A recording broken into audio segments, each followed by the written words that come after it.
राजकीय, सामाजिक, शैक्षणिक आणि सांस्कृतिक घडामोडींचं अचूक अंदाज घेणारं आपल्या विचारांचं चॅनल म्हणजेच ओम साई। दिवसेंदिवस ऊन वाढत चाललेलं आहे, उष्णतेची राज्यामध्ये लाटच आहे आणि म्हणून या निमित्ताने मी आपल्या सर्वांना विनंती करणार आहे की विनाकारण आपण बाहेर जाणं टाळावं। विशेष करून दुपारी 12 ते 4 या वेळामध्ये बाहेर जाऊ नका। फार आवश्यक काम असेल तरच आपण बाहेर पडावं। आणि तसंच लहान मुलं आणि ज्येष्ठ नागरिक यांनी तर यावेळेला बाहेर पडूच नाही। तसंच आपल्याला फार जाणं आवश्यक असेल नागरिकांनाही, तुमच्या भगिनी असतील, महिला असतील, सगळं कोणाला तर डोक्यावर कॅप घ्या, टोपी घाला, छत्रीचा वापर करा।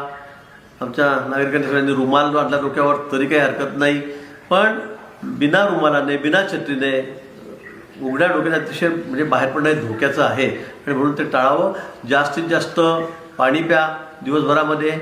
गरज असेल तर ORS सुद्धा घेतली तर अधिक चांगलं त्या ठिकाणी होईल। आणि म्हणून या संदर्भामध्ये सर्व सूचना सगळे मेडिकल सगळे ऑफिसर आहेत, आमचे हॉस्पिटल आहेत, यांना देण्यात आलेला आहे। पुरेसा मेडिकलचा साठा राज्यभर सगळ्या दवाखान्यामध्ये आम्ही त्या ठिकाणी ठेवलेला आहे। आणि विशेष करून मेळावे जे आहेत, मोर्चे जे आहेत ते यावेळी टाळावेत। कामगारांचे असतील, शेतकऱ्यांचे असतील, कुठे राजकीय असतील, मला वाटतं अशा वेळी इतक्या उन्हामध्ये सगळ्यांनी या ठिकाणी हे मोर्चे टाळलेच पाहिजेत। पण फार आवश्यक असेल तर संध्याकाळी घ्या, 5 वाजेनंतर, 5:30 वाजेनंतर, पण भर उन्हामध्ये कुठलेही मोर्चे या ठिकाणी काढू नका, मेळावे त्या ठिकाणी घेऊ नका। त्याचबरोबर दुचाकीवर, मोटरसायकलवर आपण जातो, स्कूटीवर जातो, ते जाणं बहुतेक टाळावं।